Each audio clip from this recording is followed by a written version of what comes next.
Hey, what's up? It's Josh Shanley, and I've got a really great little tip for you here today. It's an email marketing tip, and it's something that you need to do before you send any of your email broadcasts or any email autoresponders. Okay, basically before you send push send on any type of emails that you're going to send out to your list. Now, I prefer to use GetResponse. I actually have a bunch of different kinds of accounts.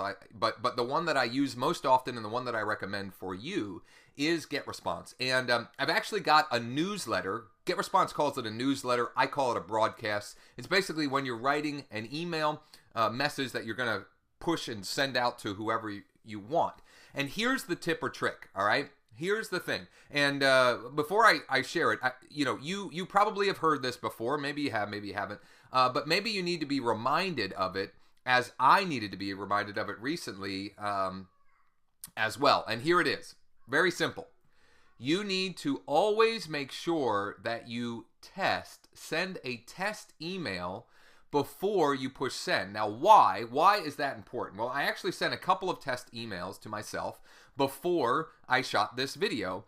And the reason that you want to do this is you want to make sure that when you're sending the tests to yourself that you're showing up in the primary box. Because here's the interesting thing. I was actually working with one of my autoresponder messages the other day. I'll pull one up. It was actually yesterday.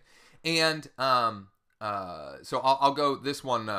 This is one that I send out an hour after somebody opts in to most of my lists is, are you on Facebook? Because I want to connect with them on Facebook. Incidentally, if we're not already connected, there's probably a way below this for us to get connected on Facebook. Anyhow, this message, I had an image of my family in the message. And when I tested it, it actually went to my promotions tab. When I tested it, it went to my promotions tab, right? But then when I took out the image and tested it, it went to my primary tab, which you can see the message right here. Actually, this is a different one, but the same thing was the case here.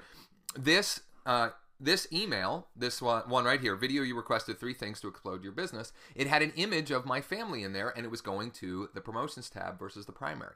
All right, I took out the image, I tested it again, and it went to the primary. Good stuff, right? Good stuff. So make sure you take the extra couple seconds. Now, sometimes it takes a minute or two for the test email to go through, right? But it's worth waiting to make sure that you have the highest probability of getting into the person's primary inbox, because by doing so, you'll have more likelihood of getting your email opened and therefore read, and people clicking on the links that you have in there. So I hope this was helpful for you. If you'd be interested in knowing the exact system, the exact formula that I've used to generate massive email lists, and more importantly, help a bunch of people and get paid very handsomely by doing so, all from my home, all online.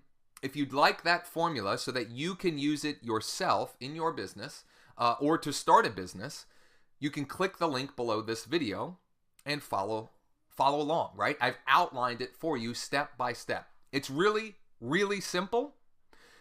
All you have to do is make a decision to click the link below and follow the steps. That's all. Very simple. Either way, I hope you got value out of this tip. I'll be back tomorrow with something cool. Again, another one of these short little videos for you. Click the link below. Make sure that you use this tip. Make sure that you are testing your emails before you send them, and we'll talk real soon.